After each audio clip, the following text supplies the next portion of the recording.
Gimana kabarnya Bu Ni, sehat? Warahmatullahi wabarakatuh.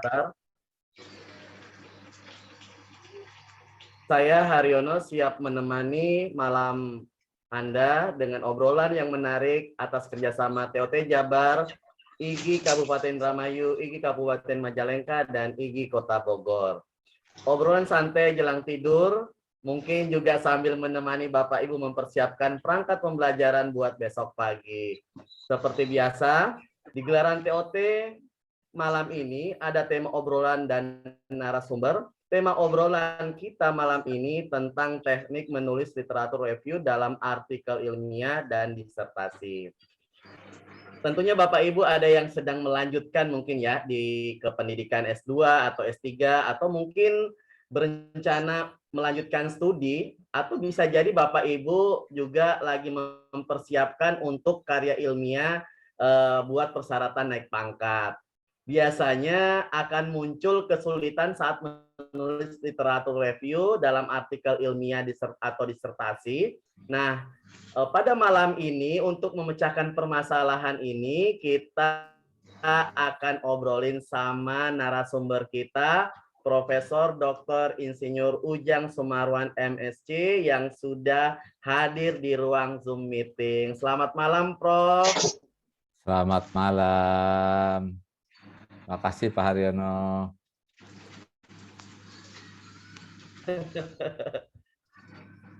Suara saya bagus terdengar? Bagus. Jelas, Pak Prof. Jelas. Nah, makasih. Jelas.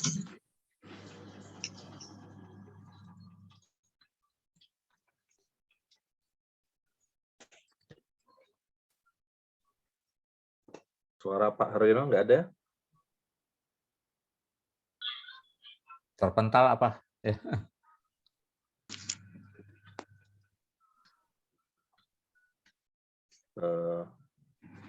Pak Haryono, oh iya. Disconnect. Iya betul, Pak Haryononya keluar masuk. Terpental. Ya, jaringannya sepertinya nih. Betul. Oke. Silakan lanjut Pak Haryono.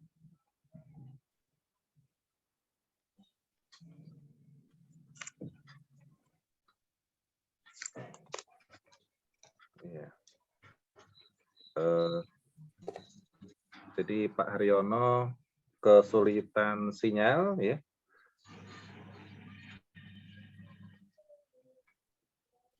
Sebentar ini masih mencoba masuk Pak Haryononya sebentar.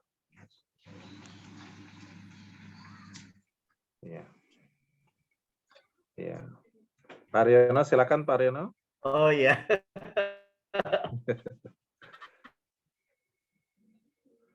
Oke.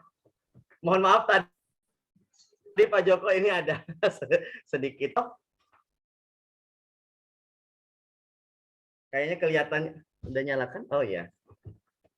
Kayaknya lebih nih Prof lihatnya. Aktivitasnya apa saja nih Prof kalau boleh tahu nih? Alhamdulillah. Ya, sama seperti Bapak dan Ibu, guru. Oh. Guru di IPB. Iya, iya. Oh, luar biasa ya Prof ya. Ya, sama kita profesinya nih, pendidik. Oke. Para sahabat, betul sekali ya Prof ya. Para sahabat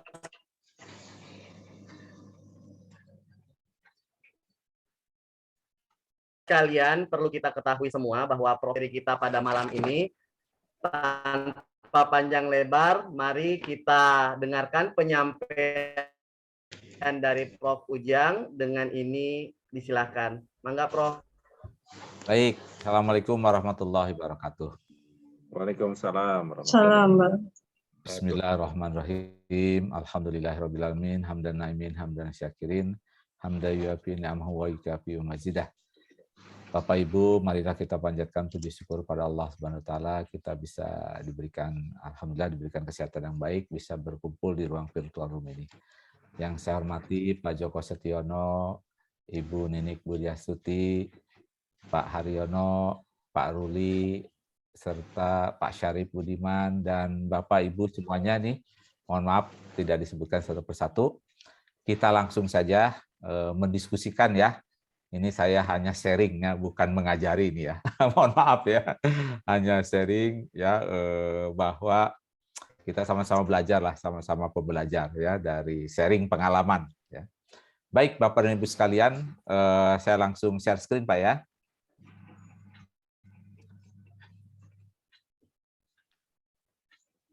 Baik, judul diskusi kita pada malam ini mengenai teknik menulis literatur review dalam disertasi dan artikel. Nah, profesi kita ini adalah profesi pendidik, pengajar, salah satu key performance indicator. Nah, KPI-nya salah satunya adalah tulisan ya, artikel atau apapun lah, artikel atau tulisan atau apapun. Dan ternyata kemampuan menulis ini bukan hanya dibutuhkan oleh para guru, para pendidik, karena anak-anak didik kita apapun pekerjaannya banyak berkaitan dengan tulis menulis. Kalau dia pengusaha datang ke bank, saya mau pinjam uang Pak, mau pinjam modal, coba tuliskan proposalnya, terus sampaikan. Nah, dia harus bisa menulis, ya. Kemudian harus bisa mengkomunikasikan. Jadi apapun lah. Demikian juga staf kita punya ide. Saya punya ide begini, coba tuliskan. Nah, harus dituliskan semuanya.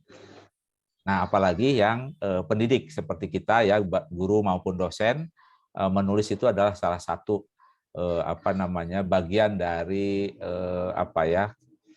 pekerjaan kita, dinas kita. Nah, karena itu kita harus meluangkan waktu dalam satu semester, mungkin 1 atau 2 tulisan. Syukur kalau yang sudah terbiasa menulis di surat kabar, ya ada sedikit berbeda, ya mungkin ada sedikit kesulitan, tapi semuanya plus minusnya ada kesulitan maupun ada kemudahannya.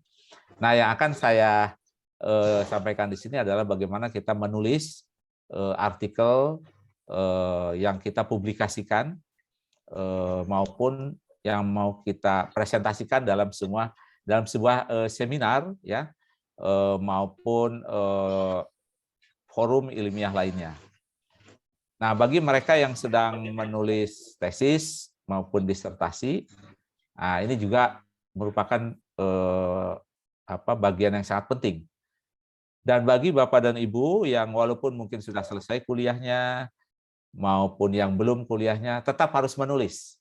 Nah, bagaimana kita memanfaatkan literatur yang ada menghasilkan sebuah tulisan, ya. Jadi menghasilkan sebuah tulisan. Nah, saya akan mulai dengan memberikan contoh, ya, Bapak Ibu. Saya akan berikan contoh ini langsung ke slide yang keberapa ini ya. Nah ini, ya. Ini pada tahun 2010 saya menulis perubahan pola konsumsi. Ini ditulis di jurnal ilmiah Bulog, Badan Urusan Logistik.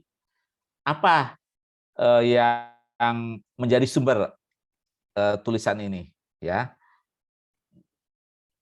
tidak lain kita memanfaatkan data yang dipublikasikan oleh Badan Pusat Statistik.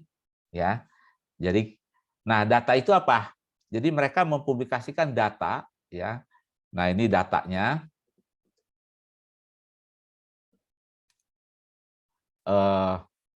Jadi yang pertama, pengeluaran untuk konsumsi penduduk Indonesia tahun 2000. Nah, ini tentunya ini setiap tahun diperbaharui datanya. Pengeluaran untuk konsumsi ya penduduk Indonesia per provinsi, kemudian ada lagi konsumsi kalori dan protein. Nah, data ini sangat kaya, ya. Jadi Bapak dan Ibu, data ini sangat kaya, bahkan per provinsi. Jadi kalau Bapak dan Ibu yang berasal dari Jawa Barat bisa fokus misalnya ke Jawa Barat atau membandingkan. Nah, dia berisi data, berisi tabel, ini kita olah kembali, kita tuliskan kembali, ya. Nah, sehingga menghasilkan sebuah, nah ini bukunya ya, menghasilkan sebuah artikel ilmiah perubahan pola konsumsi pangan beras, jagung, dan terigu konsumen Indonesia periode 1999-2009 dan implikasinya bagi pengembangan bahan bakar ramah lingkungan berbasis pangan. Nah, silakan Bapak dan Ibu melanjutkan nih. Ya, kan ini udah 2009 nih, udah jadul nih. Udah 11 tahun yang lalu. Ya, 12 tahun yang lalu. Nah, Bapak bisa lanjutkan dengan angle yang berbeda. Ya, jadilah sebuah artikel. Nah, jadi kalau kita rajin ya, data, ada yang tertarik misalnya media sosial, ada yang tertarik transportasi, itu ribuan data tersedia di BPS. Nah, ini bisa kita olah datanya, kita tampilkan, jadilah dia sebuah artikel ilmiah. Ya, nah ini contoh yang pertama ya. Jadi kita buat tabel baru, kita membuat pengolahan data yang baru. Ya. Nah yang kedua, ya ini artikel saya yang berjudul Meta Analysis Study Reading Behavior of Food Product Label. Ya. Nah, ini mereview artikel-artikel ilmiah yang berisi tentang label makanan. Ya. Jadi ini yang berisi label makanan. Nah, ini misalnya referensinya ya. Ini referensinya ya. Nah, ini referensinya. Jadi dari referensi ini, jadi kita risetnya adalah riset kepada artikel ilmiah. Ya, jadi kita risetnya pada riset artikel ilmiah. Nah, kemudian jadilah ya sebuah artikel ilmiah yang kita publikasikan. Bapak dan Ibu yang mungkin sedang menulis tesis atau disertasi tentu mengumpulkan artikel ilmiah ini bagian yang sangat penting. Ya, karena nanti akan menghasilkan sebuah temuan baru yang disebut dengan literatur review. Jadi temuan baru dalam sebuah literatur review.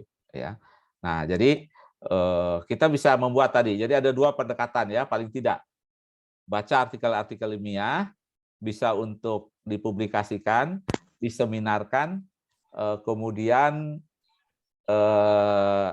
jadi bagian disertasi. Ya. Nah, kalau ingin cepat tentu kita ini membuat tim ya, kalau misalnya untuk publikasi. Jadi jangan sendiri. Ya berdua sama tim ya, sama kolega kita, guru juga ya, siapapun yang bisa kita ajak ya, staf kita ya, staf kita. Nah, kalau saya begini,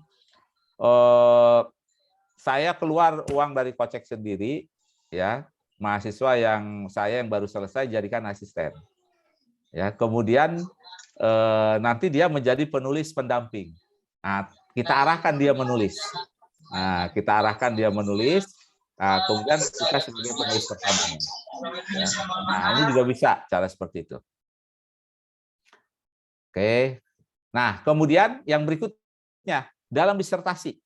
Jadi dalam disertasi itu kalau literatur review sudah selesai, itu 50% disertasi sudah selesai. Karena biasanya yang paling sulit dan paling susah ini literatur review. Jadi literatur review itu menghasilkan sesuatu yang baru. Ya, saya ulangi, ini menghasilkan sesuatu yang baru. Jadi sebuah kebaruan yang menjadi landasan ya penelitian kita. Jadi literatur review ini di dalam disertasi fungsinya begini. Yang disebut ilmiah itu kita harus tahu apa yang sudah ditulis oleh orang lain. Nah, ya. Jadi apa yang sudah ditulis oleh orang lain, ya. Nah, kemudian kita menuliskan sesuatu yang baru sehingga kita harus tahu apa perbedaannya. Nah, ya. Jadi apa perbedaannya, ya. Jadi apa perbedaannya, ya. Kemudian apa bedanya? Kemudian apa kesamaannya? Nah, ini literatur review. Jadi saya ulangi, literatur review ini pertama ya menggambarkan kita harus tahu apa yang sudah diteliti oleh orang lain. Saya ulangi ya, apa yang sudah diteliti oleh orang lain ya. Kemudian apa perbedaannya dengan kita ya, apa temuan mereka, apa perbedaan dan persamaannya. Nah, inilah di literatur review ya. Ini salah satu disertasi ya. Nah, yang kedua, ini ada 2021 ini sebuah disertasi ya, social media marketing marketing strategies for increasing customer engagement. Ini mohon maaf, contoh-contohnya ke marketing dan perilaku konsumen karena itu bidang kalian saya ya. Jadi nanti Bapak Ibu disesuaikan dengan bidang keahliannya ya, masing-masing ya.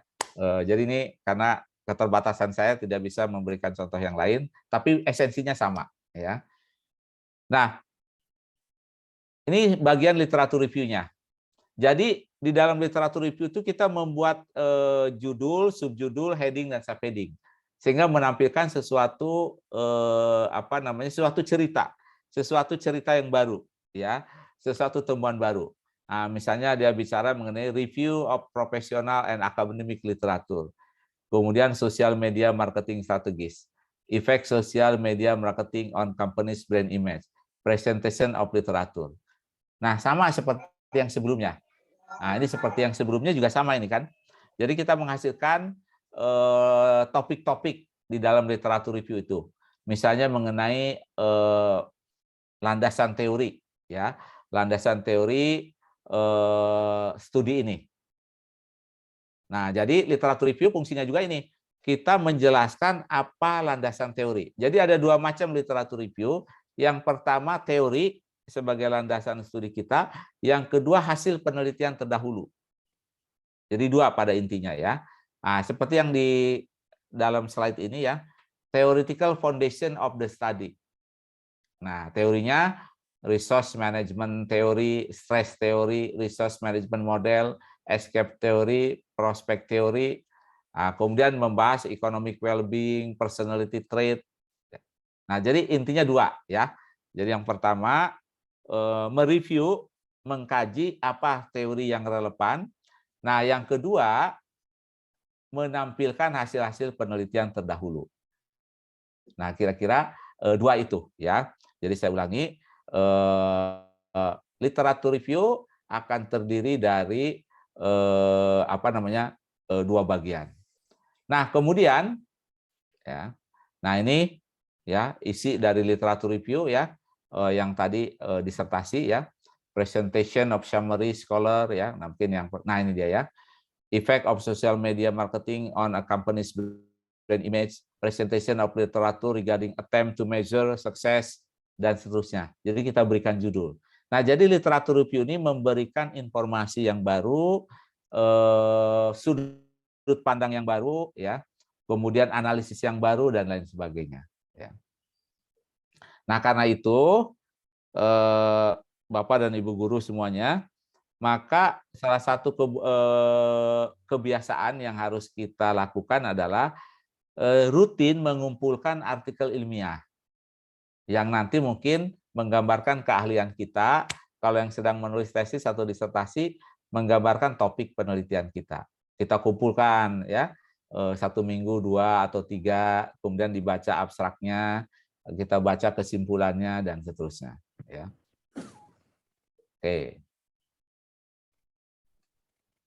Oke, baik. Nah, setelah itu bagaimana teknik kita menulis literatur review tersebut? Nah, ini kita sudah bicara ya. Jadi ini slide di depan menggambarkan tadi topik-topik ya yang ditulis di dalam sebuah disertasi. Jadi di dalam disertasi itu kita mengumpulkan bahan-bahan, kita menuliskan kembali. Ya. Nah,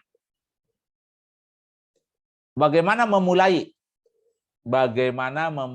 menulis literatur review tekniknya? Ya. Jadi yang pertama pendekatan pengetahuan. Ya. Jadi kita menggunakan Bloom, hierarchy of taxonomy of Bloom. Nah, ini ya, hierarki berpikir, hierarki kognitif dari Bloom ya. Saya yakin Bapak dan Ibu guru pasti ini sudah sudah paham benar ini ya. Jadi yang pertama ini adalah kata-kata daripada Bloom ya, yang bisa kita aplikasikan di dalam menuliskan literatur review. Nah, jadi yang pertama, ketika Bapak dan Ibu harus mengidentifikasi artikel ilmiah yang relevan dengan topik yang akan kita tulis. Ya, ini kita tuliskan kita buat daftar. Jadi ketika kita membuat daftar, ya, nah ini kita sudah memulai proses penulisan artikel ilmiah atau literatur review. Jadi cari artikel ilmiah yang dibaca yang sangat relevan dengan artikel yang akan kita tulis. Jadi kita membuat daftar literatur review, ya. Jadi kita membuat. Jadi kalau kita sudah membuat daftar ini, nah ini bagian dari mengidentifikasi Bapak dan Ibu semuanya, ya. Jadi kita ini mengidentifikasi, ya. Nah, yang kedua, setelah kita membaca, ya. Jadi setelah kita membaca, apa yang akan kita lakukan? Kita bisa menggunakan pendekatan comprehension, pemahaman, ya. Jadi kita bisa membuat klasifikasi, kemudian menjelaskan, merangkum, mengubah, memprediksi, maupun membedakan. Nah, jadi kita menggunakan pendekatan Bloom, ya. Nah, saya akan berikan contoh misalnya. Nah, ini, ya. Saya berikan contoh, ini ada sebuah artikel ilmiah, ya, yang berjudul Panic Buying in the COVID-19 Pandemic, a Multi-Country Examination, ya, Journal of Retailing and Consumer Services, ya. Nah, kemudian ini tadi. Jadi kita merangkum apa isi artikel ini, ya. Kita merangkum apa isi artikel ini. Nah, ini sudah pemahaman kita nih. Jadi ya, kita merangkum, ya. Jadi saya ulangi, rangkuman dari sebuah artikel. Nah, ini teknik yang pertama, kita merangkum apa artikel itu. Jadi kita lihat abstraknya, kemudian kesimpulannya, kemudian daftar isinya, ya. Nah, jadi kita membuat rangkuman, ya. Nah, kira-kira seperti ini. Nah, ini sudah memulai. Nah, tinggal nanti setelah itu kita mudah untuk membandingkan, ya. Kita membandingkan, membedakan satu dengan yang lainnya. Oke, yang kedua, bisa juga kita merangkum, menyimpulkan beberapa artikel. Nah, ini tekniknya yang berikutnya, ya. Jadi ini kita list nih. Coba kita lihat Bapak Ibu semua, ya. Di bawah ini nama-nama penulis dan tahunnya. Nah, kemudian kita merangkum. Penelitian terdahulu sangat intensif meneliti mengenai perilaku menggunakan kartu kredit. Beberapa studi meneliti faktor-faktor yang mempengaruhi penggunaan kartu kredit. Nah, rangkuman itu dari siapa saja penelitinya. Nah, ini ya. Jadi kita punya rangkuman oh ternyata ada kesamaan semua peneliti itu, dia meneliti faktor apa yang mempengaruhi penggunaan kartu kredit. Nah, kemudian kita tuliskan. Jadi artikel literatur review itu bukan sekedar ini berisi kutipan saja. Si A meneliti ini, hasilnya ini, si B meneliti ini, si C ini. Nah, tapi kita rangkumkan sehingga kita mendapatkan sebuah kesimpulan yang baru. Ya, kita mendapatkan sebuah kesimpulan yang baru dari penelitian tersebut. Ya. Nah, yang berikutnya menjelaskan temuan dari sebuah artikel. Kita bisa fokus, ya, meng-highlight, ya. Misalnya di sini, riset Sayono Sumarwan, ya, kemudian Ahsani dan Hartoyo meneliti mengenai kartu kredit, ya, dengan dependent variabelnya credit card ownership size. Nah, kemudian independent variabelnya ada ini. Nah, jadi bisa. Jadi pendekatan yang kedua, kita menjelaskan, ya, secara detail tapi tidak terlalu panjang, mungkin cukup satu alinea mengenai sebuah riset, sebuah artikel. Itu kita kemukakan.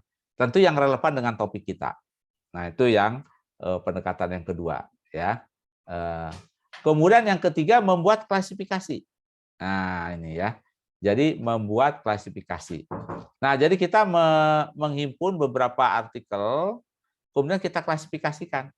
Nah, misalnya begini, sebuah studi meneliti perilaku penggunaan kartu kredit ya pada mahasiswa S1 ya.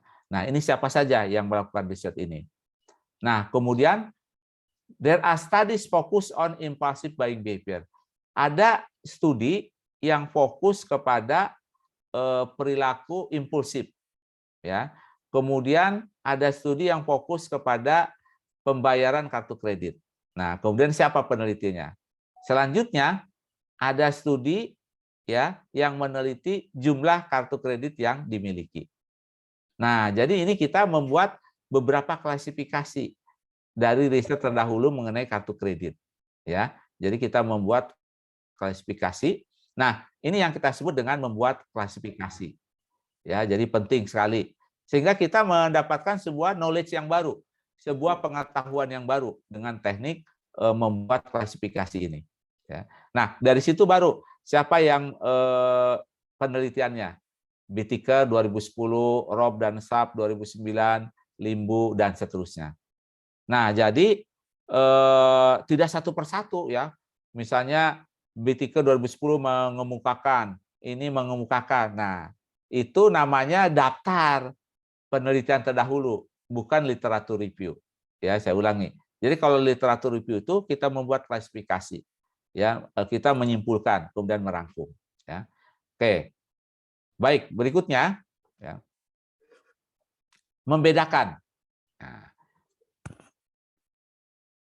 kita membaca beberapa artikel ilmiah, kemudian kita mencoba mencari tahu perbedaan. Ya. Nah, misalnya di sini, beberapa riset pada kartu kredit itu menggunakan pengukuran sikap. Nah, siapa saja penelitinya? Lin, Wang, Yang, dan seterusnya. Ya. Kemudian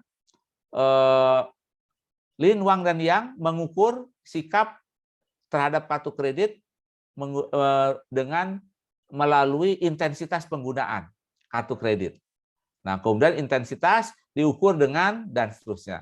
Kemudian Vogel, nah jadi kita mengutip dengan sedikit lebih detail perbedaan dua artikel ilmiah. Apa isinya? Ya, nah, ini teknik yang berikutnya. Jadi kita membedakan apa artikel ini dengan artikel sebelumnya, apa itu bedanya. Ya. Baik, Bapak dan Ibu sekalian. Nah, berikutnya itu pendekatan application. Ya, jadi kita bisa menggunakan pendekatan Bloom dengan pendekatan applied. Ya. Nah, apa kata-kata kunci dalam application ini?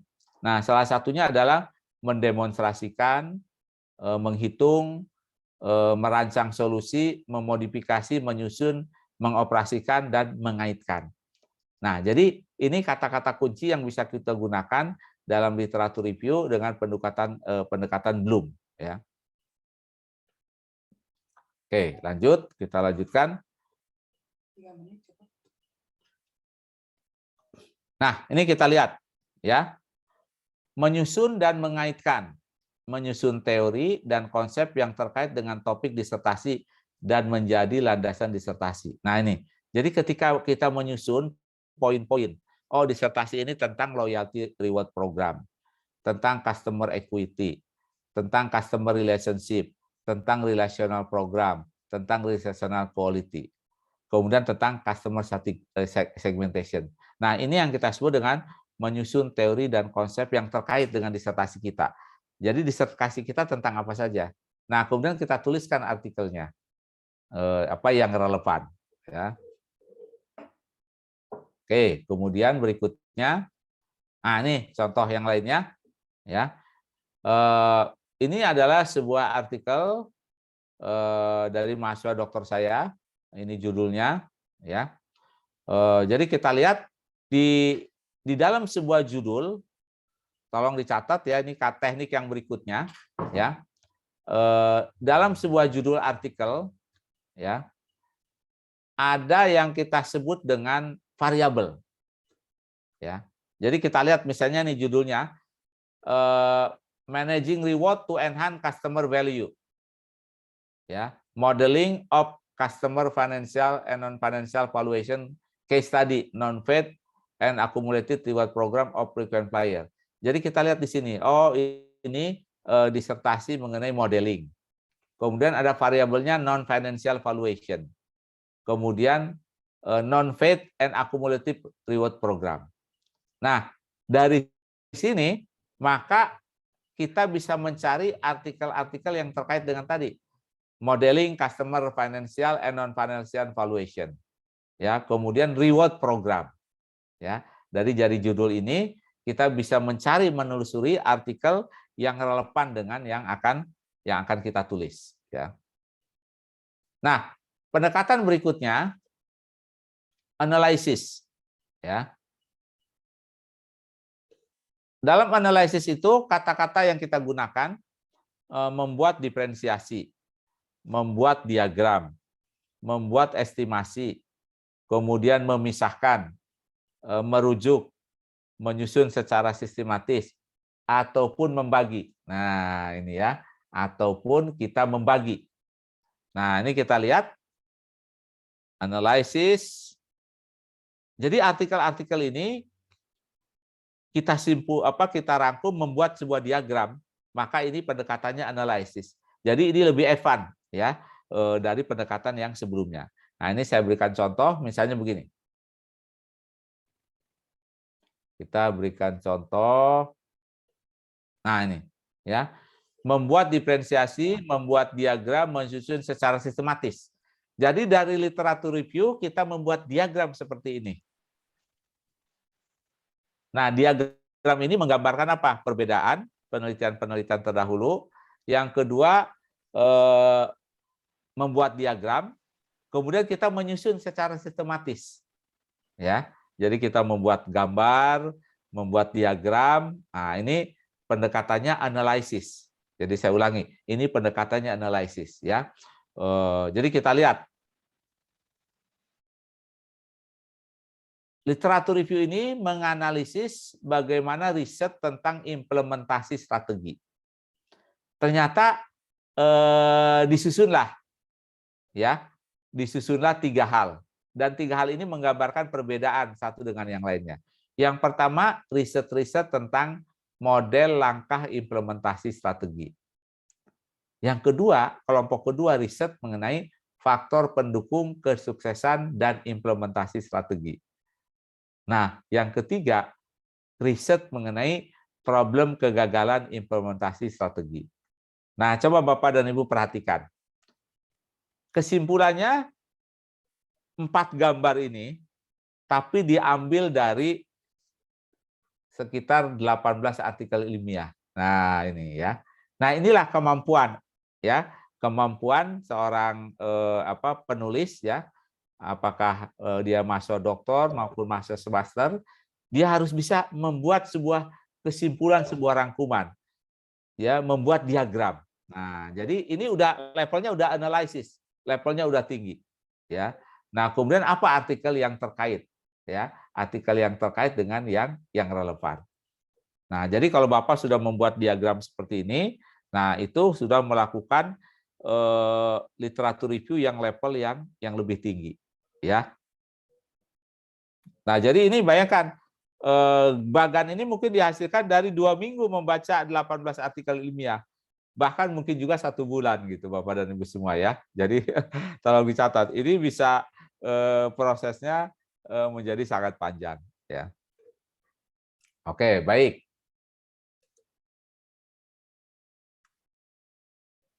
Nah berikutnya, nah ini gambar tadi berasal dari disertasi mahasiswa bimbingan saya. Nah, ini artikel-artikel ilmiahnya sudah ada ya. Nanti bisa saya share, sudah dipublikasikan ya. Nah, yang berikutnya evaluate ya. Evaluate. Evaluate ini jadi level tertinggi daripada kategori Zoom ya. Jadi ini level tertinggi dari Zoom, dari Bloom ya. Jadi yang pertama kita memutuskan, kemudian kita mengkritisi, kita mengesahkan, memvalidasi, menyimpulkan, membuat diskriminasi, mendukung.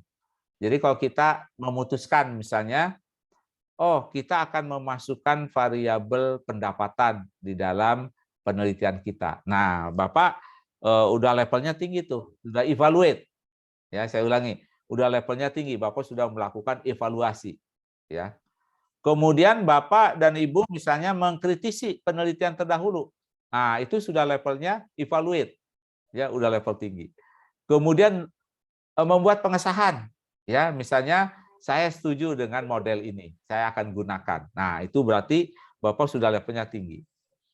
Atau Bapak membedakan, mendiskriminasikan. Ini berbeda loh dengan penelitian yang ini. Nah, ini sebetulnya Bapak sudah level yang sangat tinggi, evaluate. Ya, atau mendukung. Ya, saya akan melanjutkan penelitian ini. Nah, ini konteksnya mendukung. Berarti Bapak sudah levelnya tinggi. Ya, di dalam definisi belum tersebut. Nah, ini ya, Bapak dan Ibu sekalian. Nah, ini. Misalnya kata-kata di bawah. Terdapat perbedaan dan persamaan faktor problem implementasi yang diteliti. Ya, ini menyimpulkan berarti. Ada faktor penghambat yang bukan merupakan sebab, namun hasil dampak.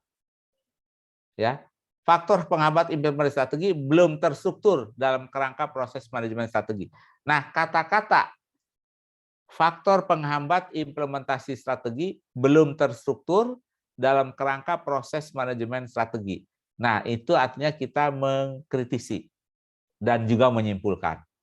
Ya, kita mengkritisi dan menyimpulkan. Nah, ini level tertinggi daripada teknik menulis literatur review, ya, yaitu mengkritisi dan menyimpulkan. Ya. Oke, baik berikutnya. Nah, level berikutnya ini adalah pada Bloom yang lama disebut sintesis, pada Bloom yang baru create, menciptakan. Ya. Jadi di sini kata-kata kuncinya mengkombinasikan, menciptakan, membuat rumus, merancang, membuat komposisi, membangun, ya, merekonstruksi, merevisi. Ya. Nah, jadi kalau kita misalnya memilih dua variabel yang sangat penting, nah itu kita sudah meng-create, ya. Kita sudah menciptakan suatu model. Atau kita membuat sebuah rumus yang baru, ya. Atau merancang kita. Ya. Nah, jadi kita merancang penelitian. Kita merancang penelitian. Oke, riset ngambil datanya di Bandung, ngambil datanya di misalnya di Sumedang, kemudian di Bogor. Nah, kita merancang penelitian. Jadi level Bapak sebenarnya sudah sangat tinggi, udah create karena meneliti sesuatu yang baru, ya. Nah, jadi dari hasil literatur review itu kita membuat merancang desain penelitian mengenai riset kita, ya. Nah, ini kita lihat. Nah, ini mengkombinasikan, ya. Jadi kita dari penelitian terdahulu kita menemukan variabel-variabel penting di sebelah kanan. Nah, ini akan kita adopsi di dalam riset kita, ya. Jadi hasil penelitian ini menghasilkan variabel konstruk, ya, atau variabel yang yang abstrak, yaitu kapabilitas pendukung eksekusi strategi. Kapabilitas pendukung eksekusi strategi, keuangan, kepemimpinan, perbaikan proses dan inovasi, program manajemen, teknologi informasi, struktur organisasi, budaya perusahaan, ya, kompetensi SDM, kantor manajemen strategi, ya. Nah, ini kita gunakan dari setelah kita membaca literatur review itu, membuat sebuah model yang baru, ya. Jadi kita mengkombinasikan variabel-variabel yang ada yang akan kita uji, ya. Nah, berikutnya kita bisa membuat komposisi misalnya, ya. Komposisi dari literatur review kita menyimpulkan ada 7 step dalam pelaksanaan strategi. Nah, ya. Jadi ini juga sebetulnya sesuatu dari literatur review itu. Dari literatur review kita menghasilkan sesuatu yang baru, yaitu komposisi, ya. Membuat komposisi ini yang kita sebut dengan model implementasi strategi. Ya, saya ulangi, model implementasi strategi. Nah, jadi kita lihat 9 strategi supporting capabilities. Nah, itu di bawah ya. 9 strategi ya. Nah, kemudian modelnya dari mulai 1 reinventing, kemudian define corporate scorecard, KPI based, kemudian KPI description, improvement action plan, compensation, business review. Nah, ini diperoleh setelah kita menulis artikel, membaca artikel, beberapa artikel ya yang terkait dengan implementasi strategi. Nah, tentu terakhir dari hasil literatur review itu ya, Bapak dan Ibu membangun sebuah kerangka konseptual. Saya ulangi ya, kerangka konseptual ya, model. Jadi model ini bagan atau model atau bagan kalau di sosial ya. Tentunya kalau di fisika, di kimia, mungkin model prototipe mungkin ya. Jadi prototipe dari produk, prototipe dari temuan ya, prototipe mesin ya. Nah, di sosial ini disebut dengan kerangka konseptual. Ya, saya ulangi. Ini disebut dengan kerangka konseptual. Nah, di sini kata-kata kuncinya ini levelnya yang tinggi nih, Bapak dan Ibu sekalian. Ini menciptakan, membangun, merekonstruksi. Nah, jadi levelnya tinggi. Ini create. Jadi seorang dokter membuat sebuah bagan seperti ini, nah dia sudah pada level create, ya, menciptakan atau mensintesis. Dia menciptakan bagan.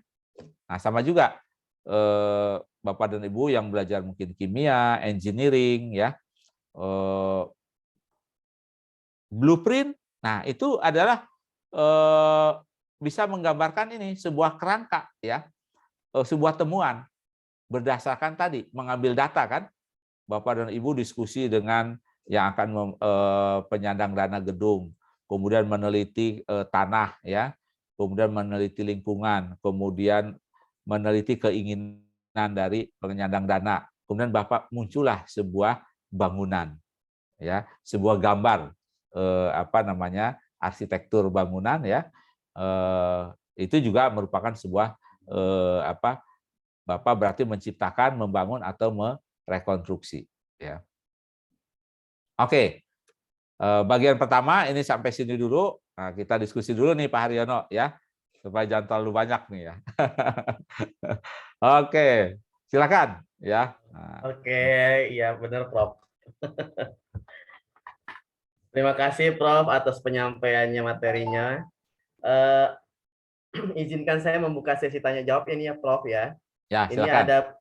ada beberapa pertanyaan. Yang pertama datang dari Ibu Desi Diana dari SMP Negeri 2 Jasinga. Pertanyaannya seperti ini, Prof. Ya. Literatur review itu bagian dari disertasi kah, Prof? Gitu. Ya, oke. Oke, langsung saja ya. Jadi literatur review itu ya, sering istilah bisa menjadi wajib di disertasi, wajib di tesis, bahkan di skripsi. Ada dosen yang mensyaratkan skripsi harus ada literatur review. Walaupun mungkin kedalamannya tidak seperti disertasi. Nah, yang kedua, pada saat kita menulis artikel ilmiah, itu juga diwajibkan ada literatur review. Ya. Bahkan artikel dengan pendekatan literatur review bisa kita publikasikan. Seperti tadi saya contoh label. Ya. Nah, itu berdasarkan literatur review. Jadi itu ya, jadi penggunaannya sangat luas.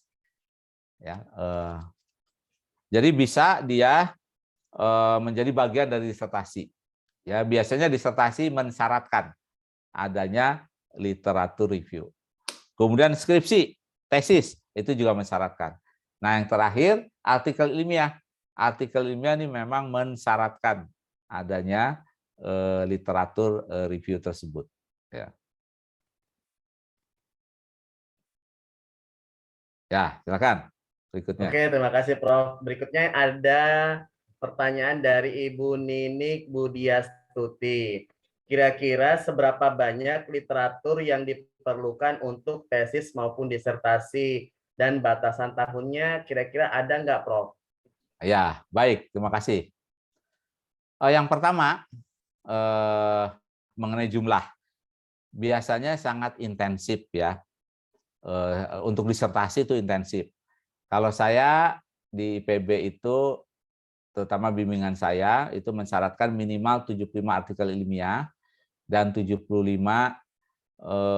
sumber lainnya, buku, ya, berbagai macam publikasi. Nah, tentunya kalau misalnya mereview 100, ternyata belum mendapatkan kebaruan, harus ditambah lagi. Ya. Tapi rata-rata disertasi itu antara 200 sampai 300 artikel ilmiah ya. Nah, kalau tesis itu mungkin setengahnya. Kalau tesis saya minimal mensyaratkan 25 artikel ilmiah. Ya. Nah, ini tergantung dosennya ya. Jadi tergantung dosennya sampai kita ketemu sesuatu yang baru ya. Tapi rata-rata kalau saya lihat kalau saya penguji disertasi misalnya dari Malaysia itu rata-rata literatur review-nya itu bisa 20 sampai 30 halaman. Jadi kalau satu halaman tuh 25 kali 25 ya antara 200 sampai 300 artikel ilmiah. Kapan? Nah, biasanya kita ambil mungkin 5 tahun dulu. Kalau nggak ada, 5 tahun berikutnya. Tapi usahakan yang terbaru. Yang pertama mungkin setahun yang lalu. Ya, kita cek. Kalau kemudian kita tambah 2 tahun yang lalu, 3 tahun yang lalu. Ya. Nah, jadi itu secara umum ya, kalau penulisan disertasi. Nah, tentu kalau tesis itu hanya sedikit bobotnya berkurang ya, mungkin tidak seintensif disertasi. Ya, makasih. Berarti untuk literatur review itu tidak harus dari buku, berarti dari jurnal gitu ya, Prof ya? Ya, kalau disertasi wajib jurnal ilmiah, karena itu yang paling utama. Apakah Ya, harus kuis 1 atau gimana ketentuannya, Prof? Ya, itu tidak mesti sebetulnya. Tergantung tadi apakah relevan dengan tujuan penelitian kita. Karena misalnya artikel-artikel yang di Indonesia kalau relevan kita kutip gitu. Walaupun Q1 kalau tidak relevan tidak perlu dikutip. Misalnya harus Scopus Q1 tidak mesti ya. Yang penting kata kuncinya relevan. Misalnya ketemu di Indonesia, oh ini relevan. Bolehlah kita cek misalnya yang jurnalnya yang higher level ya, kita cek. Kalau tidak ada ya nggak apa-apa. Oke, Prof. Ini berikutnya ada pertanyaan yang ketiga dari Ibu Haja Susila dari MTS Kota Bengkulu nih, Prof. Wah, jauh Ya, banget nih, Bengkulu Prof. ya, Masya Allah. Ya, silakan. Pertanyaannya gini, Prof. Gimana cara mudah untuk membuat simpulan suatu penelitian nih, Prof? Karena ini masih pemula ya, Prof ini. Kira-kira ada triknya nggak, Prof ini? Jadi bisa diulangi ininya? Oke, saya ulangi ya, Prof ya. Ya. Gimana cara mudah membuat kesimpulan suatu penelitian? Karena Ibu Haja Susila ini sering kesulitan dalam menyusun kata-kata untuk membuat suatu karya gitu tuh, Prof. Triknya Ya. apa kira-kira, Prof ini? Ya, yang pertama begini. Ibu baca kesimpulan. Kemudian tutup artikel itu, kemudian Ibu menggunakan kata-kata sendiri. Ini tentang apa artikel ini? Nah, ya. Jadi yang paling gampang Bapak Ibu semua ya. Jadi Bapak dan Ibu baca kesimpulannya ya, kemudian tutup bukunya. Ini cerita tentang apa ya? Nah, itu cara yang paling gampang untuk melihat ya artikel ilmiah ya. Jadi saya ulangi. Jadi Bapak dan Ibu baca abstraknya ya. Kemudian simpulkan. Ya, saya ulangi. Baca abstraknya kemudian simpulkan. Nah, itu adalah cara ya yang paling mudah untuk kita tahu ini tentang apa. Nah, itu mungkin bisa membantu ya. Ya, silakan lanjutkan. Prof, berikutnya ada pertanyaan dari Ibu Hesti Dwi Rahmawati. Assalamualaikum Prof. Mohon penjelasan lebih lanjut tentang novelty atau kebaruan dalam penelitian. Apakah Oke. harus benar-benar menghasilkan sesuatu yang baru dalam teori, konsep, hasilnya atau seperti apa nih Prof? Terima kasih Prof. Silakan Prof. Ya, terima kasih ya. Jadi ada beberapa level. Saya ulangi ya. Ada beberapa level ya. Jadi level yang pertama adalah modifikasi Bapak Ibu semua. Ya. Jadi kalau modifikasi itu kita bisa menjadi sebuah kebaruan. Nah, yang kedua benar-benar ada teori yang baru. Bapak dan Ibu semua. Ya, tapi itu levelnya paling tinggi.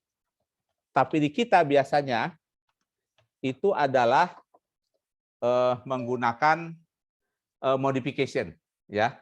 Jadi pendekatan modifikasi itu adalah pendekatan yang menurut saya sangat mudah.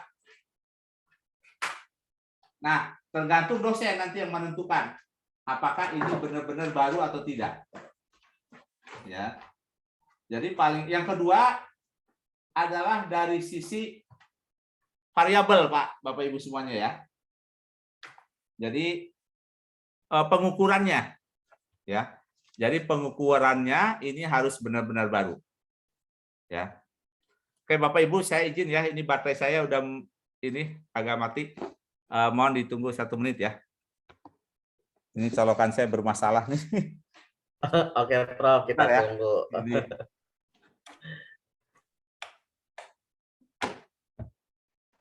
Barangkali dari Bapak Ibu yang ada pertanyaan atau bertanya langsung boleh dengan mengklik tombol raise hand untuk bertanya langsung.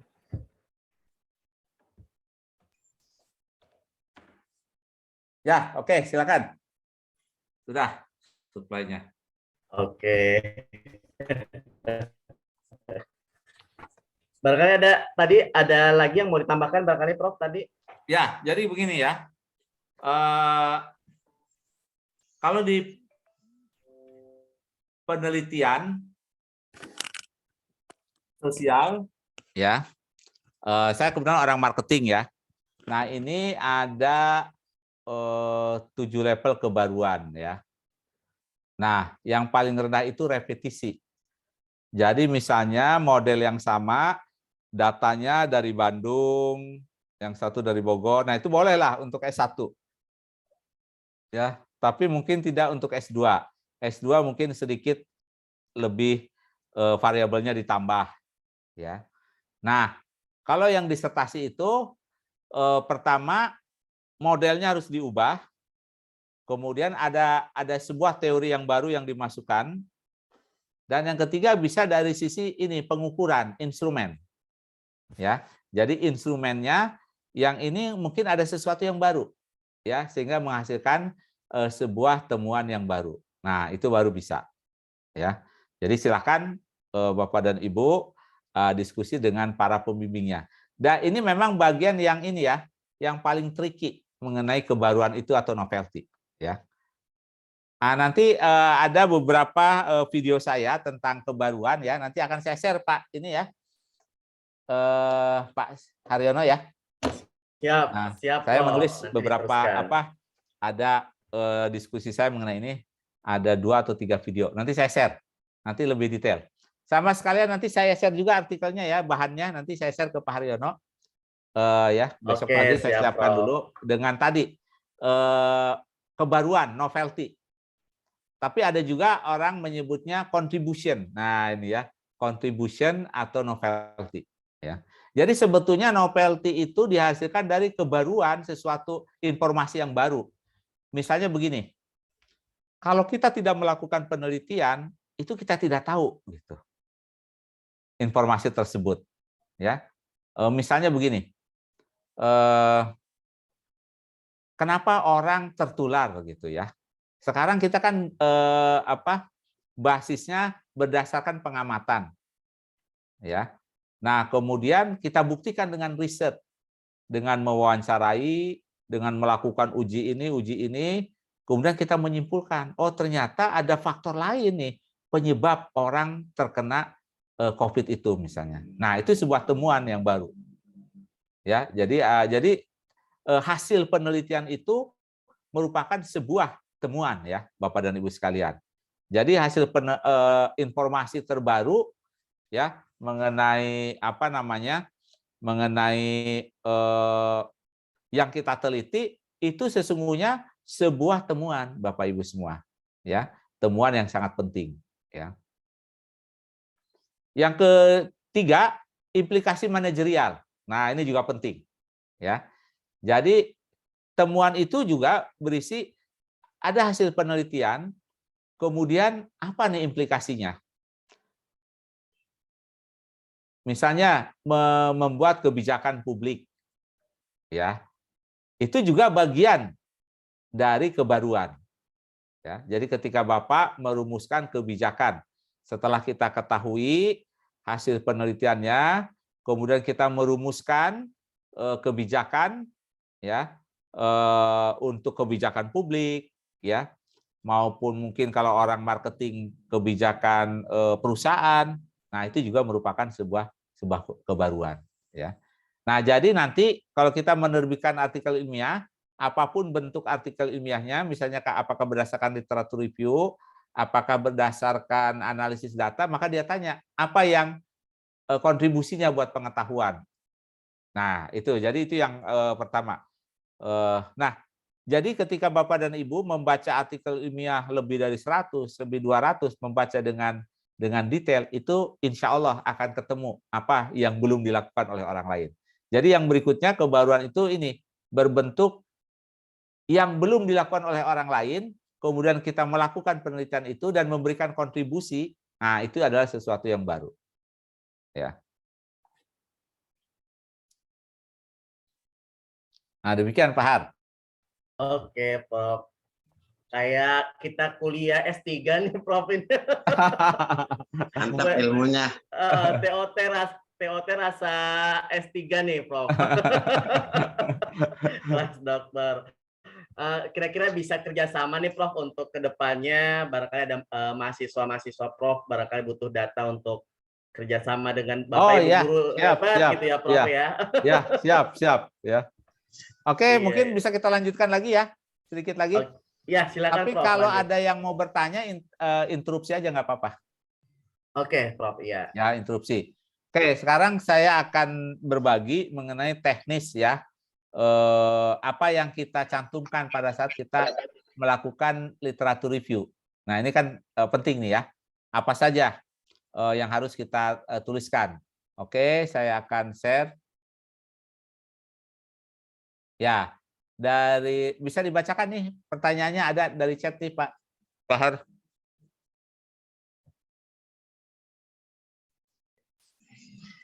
Masih mute Pak. Ini dari Ibu Elizabeth Endang. Dia bertanya seperti ini, Prof. Dari teknik evaluasi, apakah boleh memilih menyimpulkan dan mendukung saja atau harus dilakukan semua dari 6 item yang Prof sampaikan tadi? Mangga, Prof. Oke. Cukup salah satu saja. Ya, bisa salah satu atau dua gitu ya. Jadi tidak mesti semuanya. Tergantung kebutuhannya ya. Jadi tergantung kebutuhannya. Boleh mendukung saja, boleh mengkritisi saja. Tapi biasanya kalau kita menuliskan sesuatu seperti tadi Bagan, itu sudah ada di situ ya. Menggambarkan mendukung, mempropos, membedakan, dan lain sebagainya. Ya. Oke, baik ya. Berikutnya, apa saja yang harus kita kutip ya kalau ingin mengumpulkan literatur review. Nah, paling tidak ini panduannya. Ya, Bapak dan Ibu semua.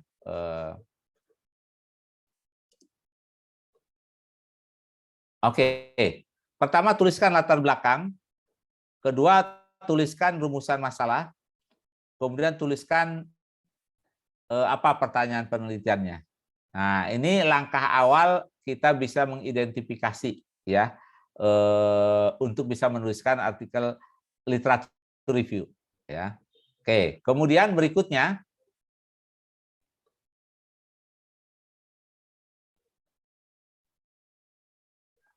di artikel ilmiah atau disertasi ini ada literatur review-nya. Jadi pertama kita identifikasi teori yang jadi landasan penelitian tersebut. Nah, ini ya. Jadi apa teori yang menjadi landasan penelitian tersebut? Kemudian kita tuliskan salah satu hasil penelitian terdahulunya.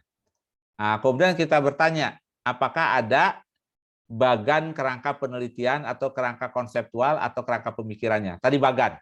Jadi bagan itu ya menggambarkan apa saja variabel-variabel penelitian yang ada dalam riset kita. Yang kedua, bagan tadi menggambarkan hubungan antar variabel. Ya. Jadi misalnya kita ingin tahu apakah pendapatan seseorang mempengaruhi pengeluarannya. Nah, berarti panahnya pendapatan sebelah kiri, pengeluaran sebelah kanan. Nah, pendapatan dan pengeluaran adalah variabel. Ya. Nah, kemudian kita tuliskan gambarnya seperti itu. Maka ini kita membuat kerangka penelitian. Kemudian tuliskan salah satu hipotesisnya. Nah, jadi hipotesis itu menggambarkan hubungan antar dua variabel. Ya. Jadi misalnya semakin tinggi pendapatan, maka pengeluarannya juga semakin tinggi. Nah, itu hipotesis, ya. Nah, jadi kalau Pak Haryono nih nanti pendapatannya naik nih dari 1 miliar per bulan ke 500 miliar misalnya. Nah, pasti pengeluarannya juga naik nih. Nah, kemudian ibunya juga harus lebih hati-hati nih. Karena kalau laki-laki yang banyak duitnya nanti bisa lebih genit nih ya. Jadi harus hati-hati nih Pak Haryono nih ya. Jadi Itu, kata istrinya, udahlah maaf Pak Prof. pendapatannya naik tapi di rumah aja gitu ya. Oke ya, jadi itu yang kita sebut dengan hipotesis ya Bapak dan Ibu. Jadi itu yang kita sebut dengan hipotesis. Ada nggak di situ ya? Nah, yang berikutnya riset method. Nah, ini ya. Sebutkan desain penelitiannya. Ya. Kemudian tuliskan apa yang diteliti. Desain penelitian itu misalnya survei atau eksperimen, ya. Nah, saya kebetulan dididik di IPB. Di IPB itu walaupun belajar sosial tapi belajar itu fisika, kimia, kemudian percobaan di sawah, di ladang gitu. Jadi saya pernah mengalami itu. Jadi tahu benar gitu ya bagaimana percobaan. Ya, kemudian apa yang diteliti? Misalnya apakah perusahaan atau konsumen atau murid ya atau guru yang diteliti? Nah, kita harus tahu. Kemudian siapa yang kita wawancarai? Ya, jadi berbeda nih. Ya. Ada objek, ada responden. Misalnya saya meneliti SMA negeri di Kabupaten Garut. Nah, ya, berarti objeknya SMA. Ya. Kemudian siapa respondennya? Oh, saya mewawancarai kepala sekolah, wakil kepala sekolah, dan 2 orang guru. Nah, itu responden. Jadi respondennya menceritakan tentang kondisi sekolahnya gitu. Ya. Tapi bisa juga misalnya yang kita amati konsumen nih. Tapi respondennya juga konsumen. Ya, misalnya yang kita amati para suami nih. Ya. Nah, yang kita jadi respondennya dengan objeknya sama. Misalnya saya mewawancari Pak Haryono. Nah, Pak Haryono kan suami dari ada berapa Bapak? 1 atau 2 Pak? Suami dari 1 atau 2? Banyak dia mah Pak. Oh banyak ya. 1 Prof. Ini hati-hati nih. Kalau Baru-baru. berjenggot ini harus hati-hati katanya Pak Sarip ya. Iya, siap. Harus diamati nih ya. Tapi yang lebih berbahaya lagi yang tanpa kumis, tanpa jenggot, Pak. harus lebih hati-hati ya. Oke, jadi itu bedanya ya. Jadi misalnya objeknya konsumen, tapi yang diwawancarai ya konsumen itu sendiri, orang yang sedang berbelanja ke minimarket misalnya ya. Nah, tapi kalau misalnya rumah tangga, ya, misalnya rumah tangga Pak Sarip nih yang diwawancarai, maka yang yang diamati, tapi yang diwawancarai bisa anaknya, atau ibu atau bapak gitu. Nah, itu bedanya ya, responden dengan objek penelitian. Nah, kemudian di mana tempat dan waktu penelitian? Nah, kemudian bagaimana memilih contoh? Nah, ini yang disebut dengan sampling teknik. Ya, nah itu harus kita ketahui. Nah, kemudian berapa jumlah sampel yang diambil atau jumlah yang diwawancarai? Nah, itu kita tuliskan. Ya, jadi kita bikin tabel, bikin Excel. Nah, itu kemudian kita ketikkan, kita simpulkan. Ya, nah dari situ nanti kita mudah untuk membandingkannya. Itu salah satu keuntungannya. Kita bisa mudah membandingkan ya, dan menyimpulkan. Nah, kemudian ini beberapa lagi yang harus kita tuliskan. Misalnya bagaimana metode pengambilan datanya. Nah, zaman dulu kan datang ke rumah kemudian diwawancarai. Tapi zaman sekarang dikirim saja pakai WA. Nah, itu lebih mudah sekarang nih. Ya, pakai WA.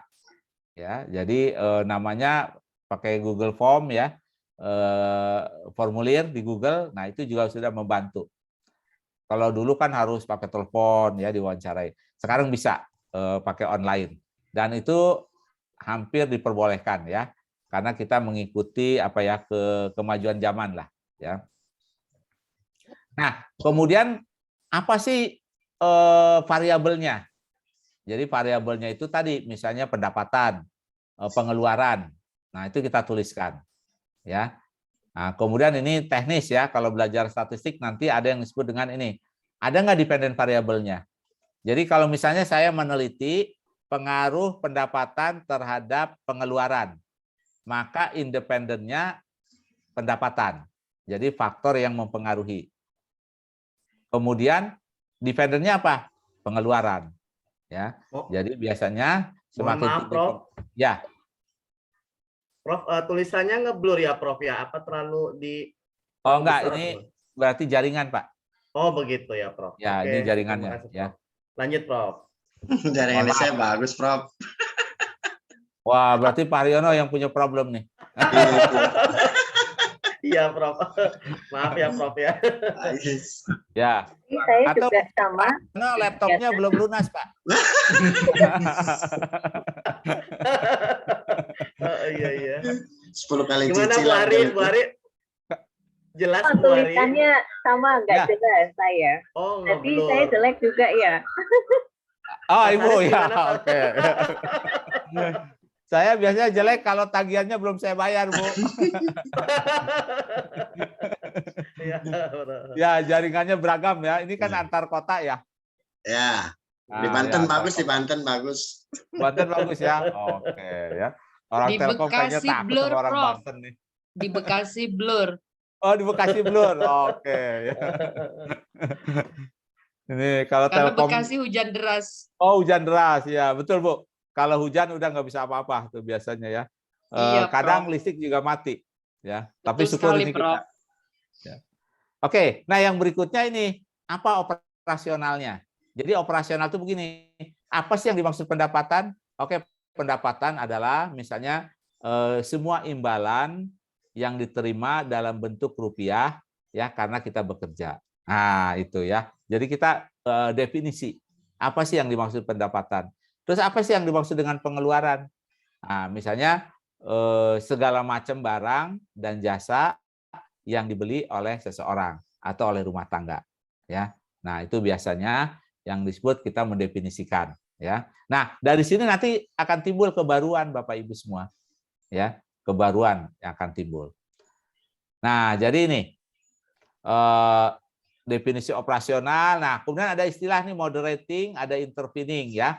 Ini istilah statistik ya. Jadi moderating itu begini.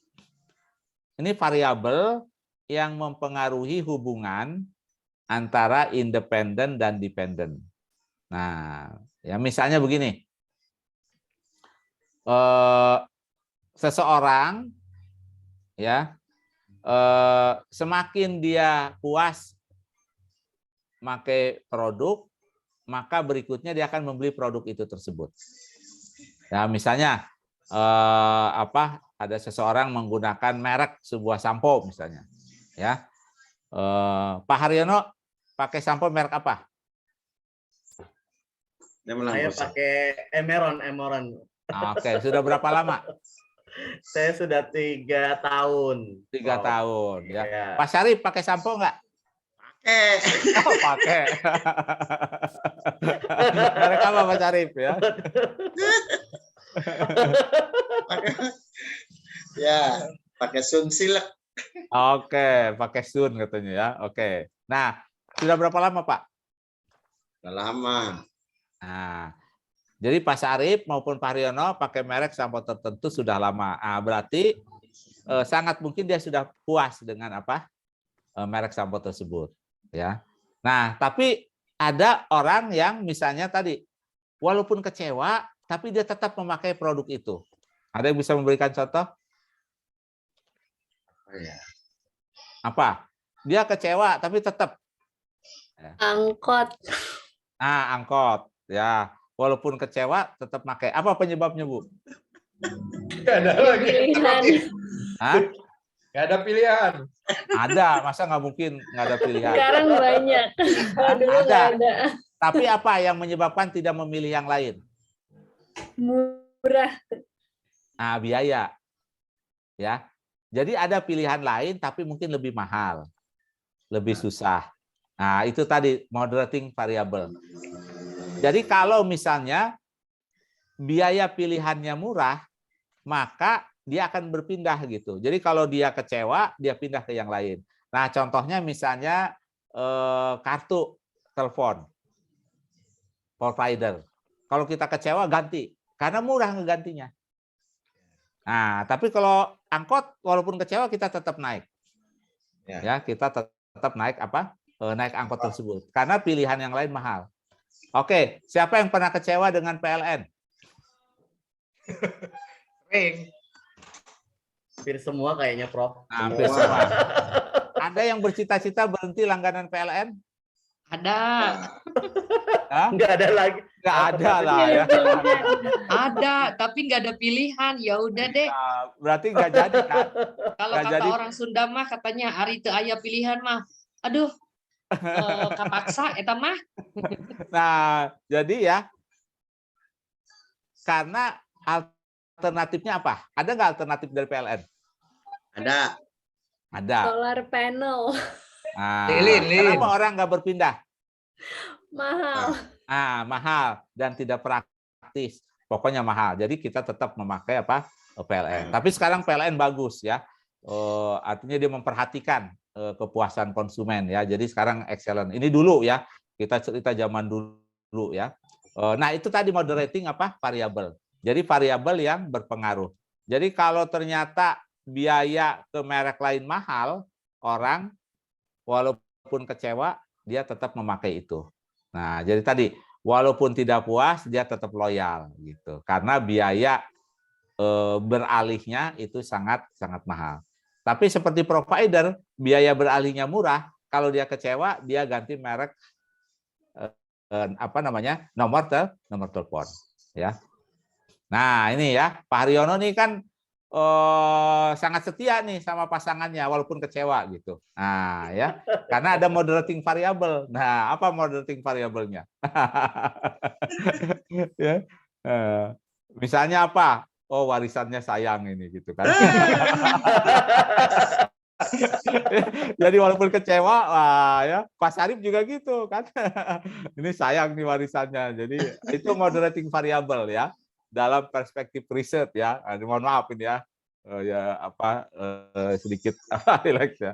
Jadi itu moderating variable. Nah, yang kedua ini intervening variable.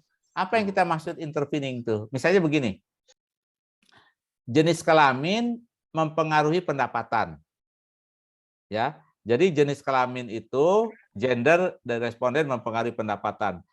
Semakin tinggi, dari survei misalnya laki-laki pendapatannya lebih tinggi dari perempuan.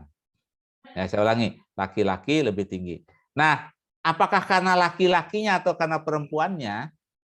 Ya, laki-laki atau perempuannya dia pendapatannya lebih tinggi? Enggak, ternyata ada intervening variable. Laki-laki kebanyakan pendidikannya lebih tinggi. Atau laki-laki kebanyakan bekerja lebih lama.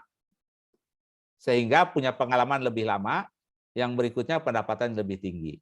Atau sebagian lebih banyak laki-laki yang pendidikannya tinggi sehingga mendapatkan pekerjaan yang bagus, yang berikutnya dia pengalaman yang bagus, posisi yang bagus sehingga pendapatan yang lebih tinggi. Nah, jadi di situ pendidikan, lama bekerja jadi intervening variabel. Ya. Saya ulangi. Jadi kebaruan nanti bisa mengganti moderatingnya, menambahkan intervening variabelnya. Saya ulangi ya, menambahkan intervening variabel. Ya, jadi tadi bahwa bukan karena laki atau perempuannya dia pendapatannya lebih tinggi, tapi karena tadi dia lebih tinggi pendidikannya, posisinya lebih bagus dan lama lebih bekerja lebih lama. Itu yang menyebabkan bahwa laki-laki lebih tinggi pendapatannya dibandingkan dengan perempuan. Ya. Oke. Nah, kemudian tuliskan apa metode statistik yang digunakan ya. Nanti dicek. Misalnya ada regresi, ada structural equation modeling, ada banyak lagi ya alat-alat analisis ya, yang digunakan. Itu kita catat ya. Jadi kalau kita menggunakan analisis yang berbeda itu juga sebuah temuan. Nah, kemudian tuliskan hasil penelitiannya. Nah, caranya apa? Tujuannya tuliskan, kemudian tuliskan sebanyak 1 alinea hasil penelitian yang menjawab tujuan pertama. Jadi apa sih tujuan pertama dari artikel ini atau disertasi ini? Kemudian kita cari jawabannya apa. Kemudian tujuan yang kedua kita tuliskan, ya. Kemudian tuliskan jawabannya dan seterusnya. Ya, kalau tujuannya ada 3 berarti kita tuliskan 3. Ya. Nah, kemudian yang berikutnya apa kesimpulannya? Ya. Kemudian tuliskan rekomendasi manajerialnya. Nah, jadi kita punya catatan ini untuk mungkin 100 artikel, 200 artikel, sehingga kita nanti bisa membuat tabel Excel, ya, kita bisa membandingkan, ya, kemudian kita dengan mudah. Nah, saya akan berikan contoh, nah ini, ya, nah ini ya, nanti saya akan berikan linknya, bisa dijadikan contoh. Ini misalnya kita klik untuk memudahkan ya, kita menuliskan.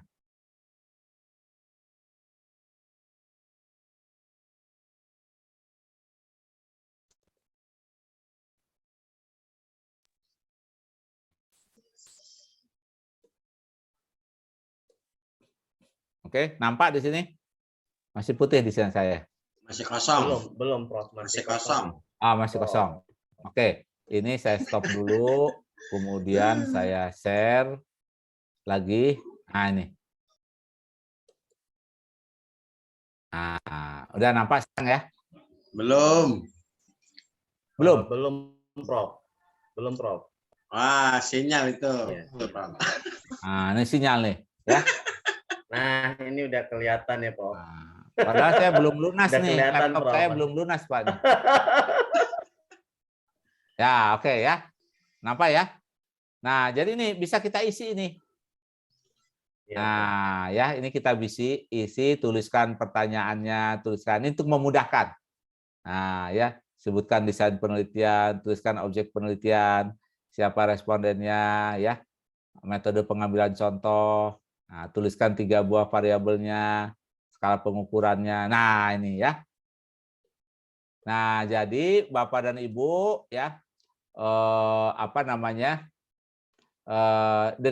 dengan seperti ini mudah. Jadi kalau Pak Syarif nih punya pilot di rumah nih, driver. Nah, drivernya ajarin baca artikel ilmiah, suruh tulis ini. Nah, jadi daripada dia nongkrong ngobrol sama temannya, suruh baca artikel ilmiah. Tuliskan sini gitu kan ya. Ada metode gratis ya. Ini juga nih Pak Sulaiman punya asisten rumah tangga di rumah. Nah, ya, suruh belajar nih artikel ilmiah, baca, kemudian tuliskan dia ini. Nah, ya. Jadi efisien, semua bisa bekerja gitu ya. Nah, ini nanti saya kasih linknya ya. Jadi bisa diadopsi. Jadi kita ini mudah memanage-nya ya. Nanti di-download dalam bentuk Excel. Nah, di-download dalam bentuk Excel. Jadi kita nanti mudah membandingkan ya. Jadi kita mudah membandingkan satu dengan yang lainnya. Nah, itu salah satu contoh ya.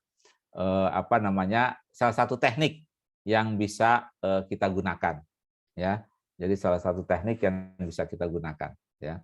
Nah, jadi kita bisa membandingkan satu dengan yang lainnya ya. Mungkin saya akan berikan contoh ya misalnya ya. Oke.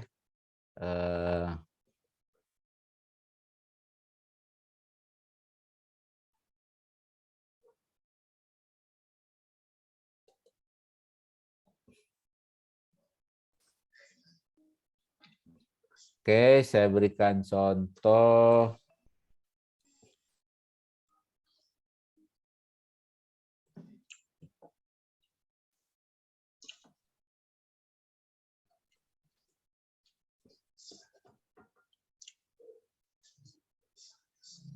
Oke ya, ini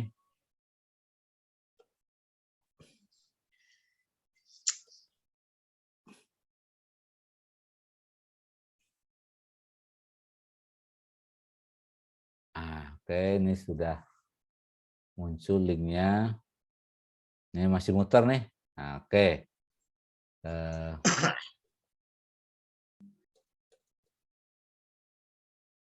Oke, saya cek sebentar. Oke ya. Nah, ini saya berikan contoh Bapak Ibu ya. Oke, saya share screen ulang. Nah, ini ya. Mohon maaf nih tulisannya kecil. Nah, tapi ini kira-kira nih. Ya. Nah, ini ya. Coba perhatikan ini.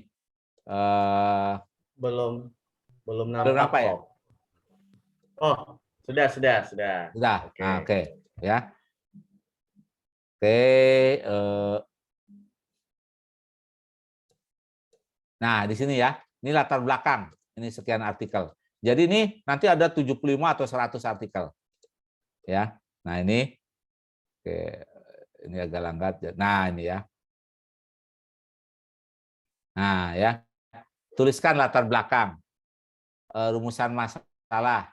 Pertanyaan penelitian. Tujuan, dan seterusnya. Nah, sehingga dengan seperti ini kita bisa membandingkan dengan mudah dan cepat. Ya, kita bisa membandingkan dengan cepat. Ya.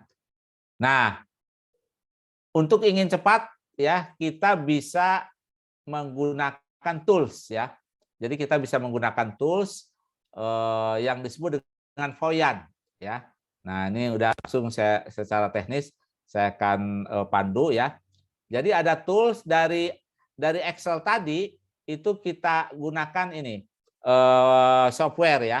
Ini gratis ya. Jadi Bapak dan Ibu bisa ini, bisa langsung ini klik ya. Nah, oke, saya share di ini ya, di chat ya. Oke, Prof. Sehingga Bapak bisa ini, bisa langsung praktek.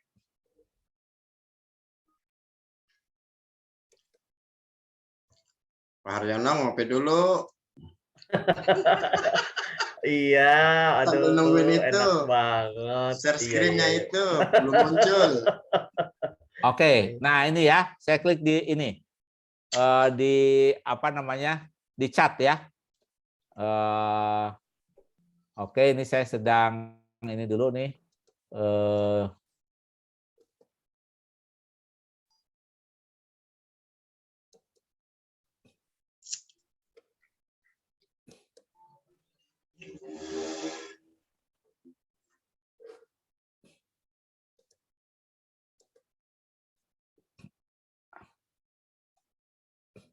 Kalau dia sulit diakses, mungkin lagi bermasalah jaringannya, ya.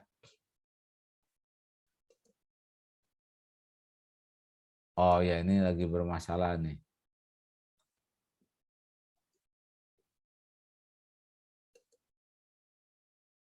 Oke, saya ganti browser, coba ya, mudah-mudahan.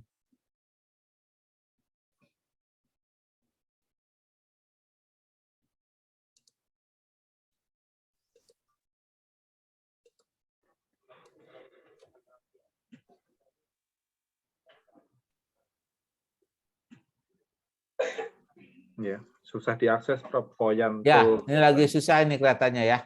Ya. Padahal saya juga baru bayar itu tagihan kemarin nih. Ya, ini lagi maintenance mungkin. Ya, mungkin lagi maintenance. Ya, ini lagi susah. Hujan sih, hujan di situ. Ya. Heeh. Oke, tapi itu salah satu tools ya. Jadi tools untuk menganalisis ini. Kalau Bapak pusing melihat ini yang banyak datanya ini ya. Nah, mana tadi ya? Oke, sorry. Jadi kalau kita kesulitan menganalisis datanya, oke, sebentar ya.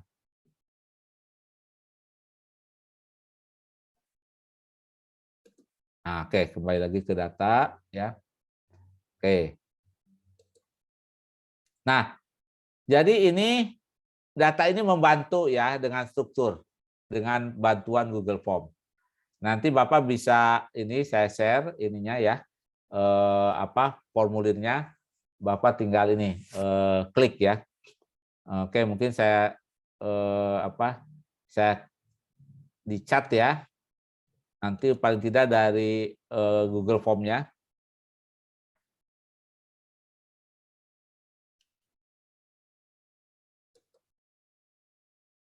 Oke, saya chat. Nanti tinggal Bapak copy paste. Oke. https.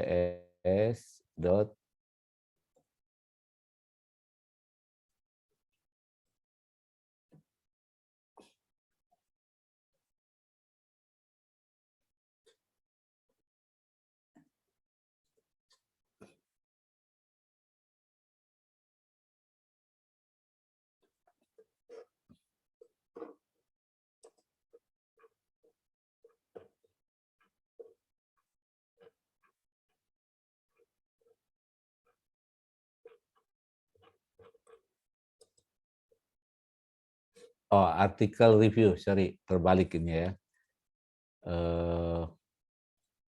Ini formnya ya, formatnya ya. Artikel review. Nah, ini saya klik di chat ya. Nah, ini formatnya. Silakan nanti bisa membuat sendiri. Ya. Nah, ini format ya, yang saya berikan format seperti ini. Nah, Bapak Ibu semua. Nah, ini ya. Untuk memulai menulis, gunakan ini, gunakan Google Form ya.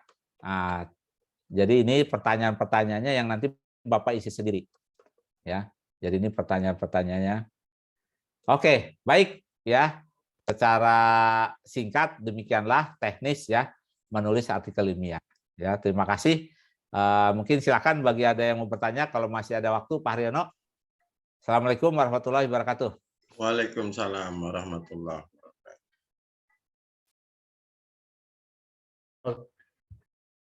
Waalaikumsalam warahmatullahi wabarakatuh. Barangkali ada yang mau bertanya langsung, kami batasi cukup satu. Ada barangkali? Silakan langsung nyalakan mic-nya. Oh. Izin bertanya, Prof. Ya, silakan. Silakan. Satu ini kebetulan materi ini sangat baik bagi kita guru-guru karena kurikulum baru ini khusus di SMA kelas 12 nanti harus membuat skripsi, Pak, seperti di lab school ya di Jakarta sana. Jadi ini perlu disosialisasikan lebih jauh kepada guru SMA ini. Kemudian sejauh mana kalau ini philosophy is making me a better scientist ya. Jadi kadang-kadang filosofi itu bisa membuat seorang ilmuwan itu lebih baik ya. Nah, pertanyaan saya, bobot filosofi dalam S1, S2 ini sejauh mana harus dipahami dengan baik, Prof? Terima kasih, Prof. Ya. Jadi yang pertama kalau di dalam disertasi itu kata kuncinya itu ada kebaruan ya. Jadi ada kebaruan, ada novelty di situ. Ya. Itu yang sangat dituntut karena itu literatur review-nya sangat intensif Bapak Ibu ya. Tadi dengan 200 itu tentu berbeda dengan hanya membaca 25 atau 50. Ya. Nah, yang kedua, apa namanya? Jadi kalau misalnya begini, kalau disertasi itu misalnya level 1, 2, 3, 4 gitu ya. Ininya kebaruannya. Tapi kalau master mungkin cukup level 1 dan 2 gitu. Ya, atau 1, 2 dan 3 misalnya ya. Nah, kalau yang sarjana itu mungkin cukup 1 atau 2. Gampangnya begini. Misalnya modelnya sama kalau S1. Kemudian modelnya sama digunakan, yang lalu ngambil data di Bandung, yang berikutnya ngambil di Cirebon. Kalau bagi saya ya udah cukup itu. Dia berlatih untuk menganalisis data gitu. Ya, jadi melatih analisis data. Nah, pada yang S2 maka perbedaan berikutnya pada kemampuan merumuskan implikasi manajerial. Ya, merumuskan implikasi manajerial. Ya, merumuskan implikasi manajerial. Ya. Nah, pada S3 menganalisis implikasi manajerial plus kebaruan. Ya, itu plus kebaruan. Nah, itu saja udah memerlukan apa ya, effort yang cukup besar. Ya, itu perbedaannya. Nah, sekarang kalau ditambah lagi S1 mahasiswa untuk menulis, nah, menurut saya fokus saja ke literatur review atau ngambil data saja, kemudian analisis gitu. Kalau skripsi kan harus ada literatur review, ada analisis data. Kalau anak S1 cukuplah misalnya ngambil data, kemudian bikin tabel, bikin ini, simpulkan. Udah cukup kalau menurut saya. Ya. Jadi jangan seperti saya dulu ya. Jadi saya dulu tuh termasuk yang lulusnya telat.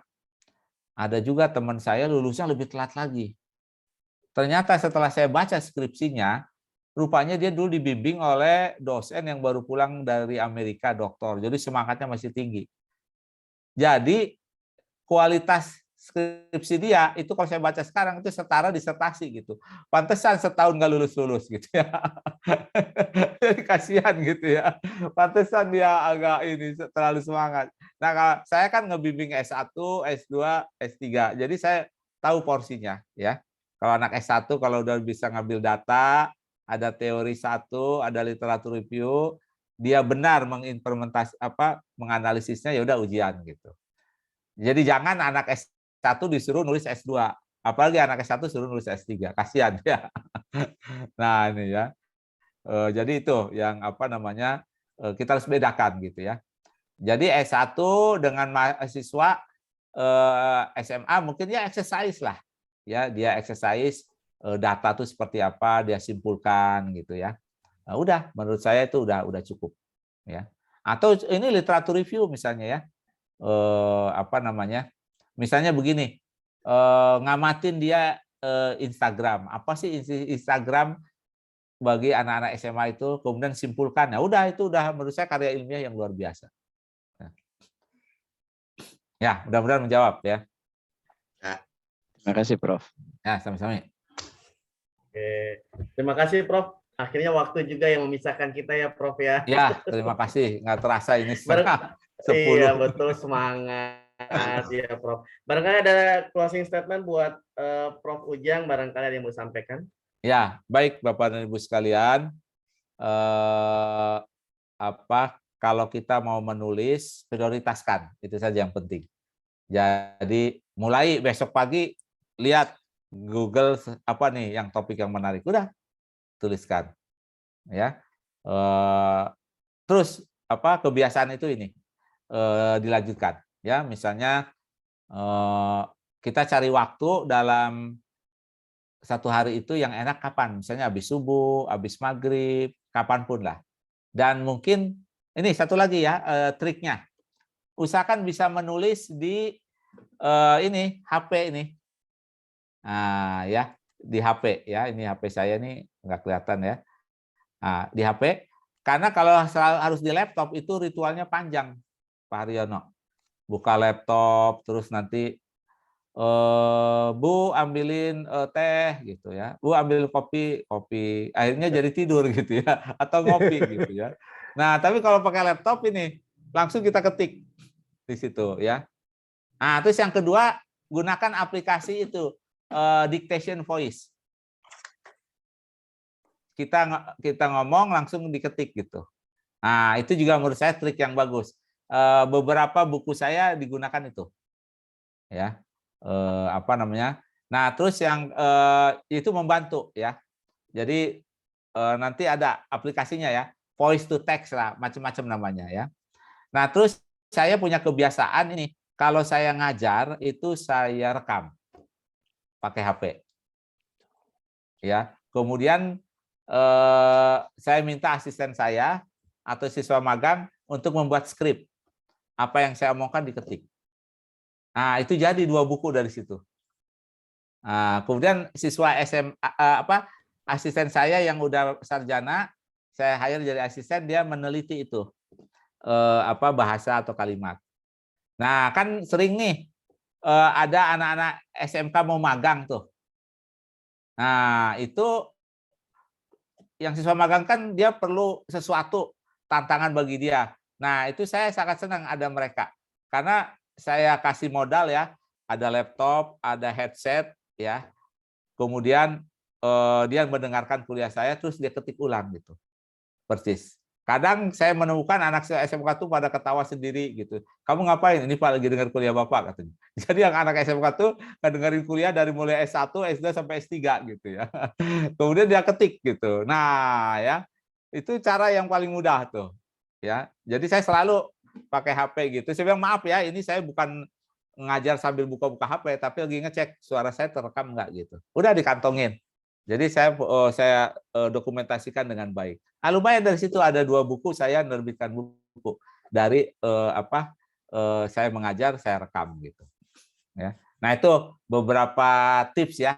Mudah-mudahan kalau cocok bisa dilaksanakan. Kemudian tadi dictation, ya dictation IO. Kemudian kapanpun harus bisa ngetik di lab HP. Ini membantu sekali. Nanti di backup, di emailkan. Baru nanti diedit di laptop kita. Ya, di laptop kita. Nah, yang terakhir harus punya kemampuan. Bukan kemauan ya. Nah, ini. Jadi ada apa sih namanya tuh? Ada keinginan yang kuat. Tahun ini saya harus nulis 2 artikel gitu. Nah, sama kan Pak Haryono dulu gitu kan?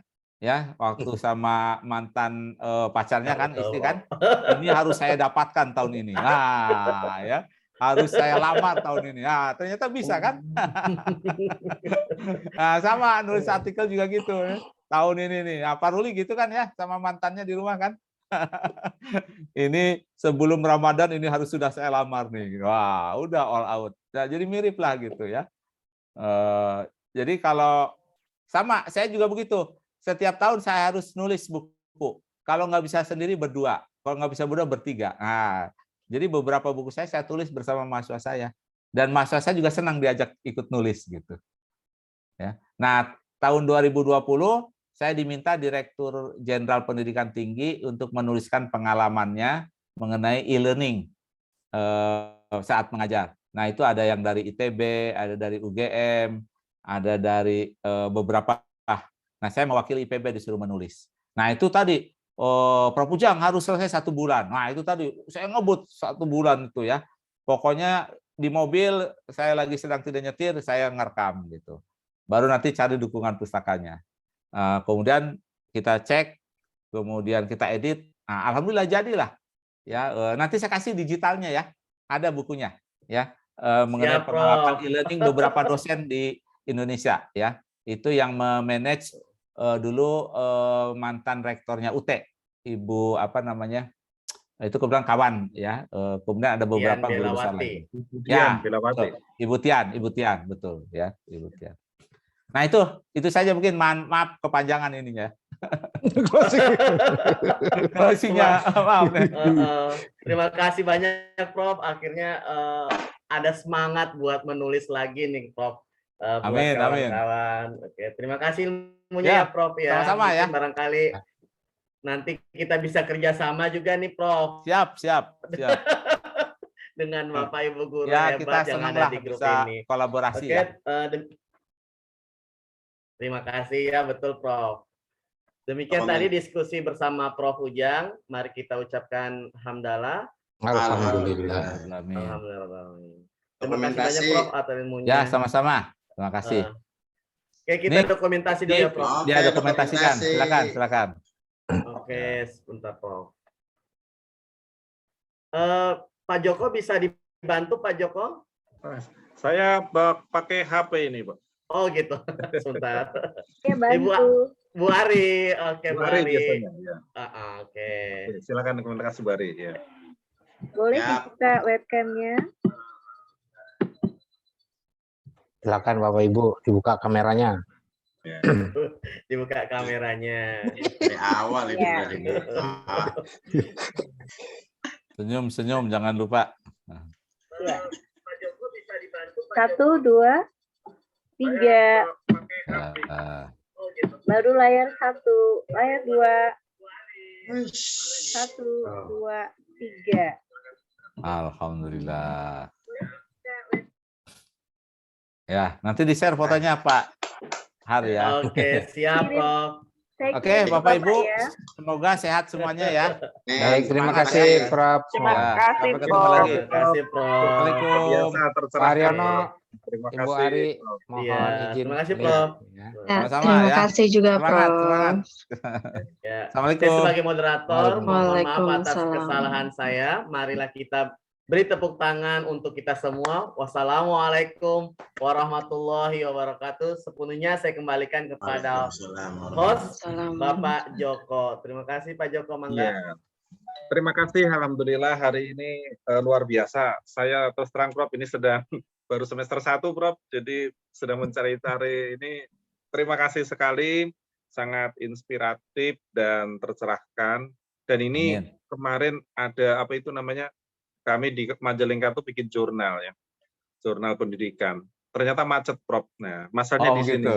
Iya, masanya barusan Prof jelaskan. Ternyata di review artikelnya inilah kita sangat lemah. Oke, ya. Dan alhamdulillah tadi kita rekam Prof di YouTube channelnya TOT Jabar, sehingga apa yang Prof sampaikan nanti bisa kita share ke guru yang lain. Ya, amin. Terima kasih. Ya. Mereka bisa menyimak lewat. Ya, betul. Ya. Terima Nanti kasih. saya share materinya ya ke Pak Haryono besok pagi ya. Saya rapikan Oh iya, dulu. siap. Ya, Prof. Ya. Nanti share di grup. Bisa di grup TOT Jabar Pak Haryono ya. Kalau Siap, Pak Haryono Joko. Oke. Di email, jangan lupa. Oke, ya, Prof. Baik, rekan-rekan semua, terima kasih sekali luar biasa Prof Ujang yang telah berkenan memberikan berbagi ilmunya. Dan alhamdulillah kita sebagai guru-guru di sini terus terang Prof ini kita semangat berbagi bagaimana meningkatkan mutu pendidikan. Salah satunya adalah dengan cara meningkatkan kompetensi guru. Nah, ketika guru-gurunya kompetensi meningkat, semoga ketika dalam mengajar juga bisa lebih baik. Amin. Ya. Betul. Demikian saya sebagai host, mohon maaf apabila banyak kekurangan di tim TOT Jabar. Semoga teman-teman semua tetap senantiasa bisa bergabung pada episode yang selanjutnya. Ya. Akhirul kalam. Wassalamualaikum warahmatullahi wabarakatuh. Waalaikumsalam. Terima kasih Pak Joko, Pak Har, Bu Nini, Pak Syarif ya. Ibu semua, Bu Ari ya. Assalamualaikum. Waalaikumsalam. Ibu Ari, makasih Ibu Ari. Sama-sama. Terima kasih Bu Ari. Mari, Assalamualaikum. Waalaikumsalam.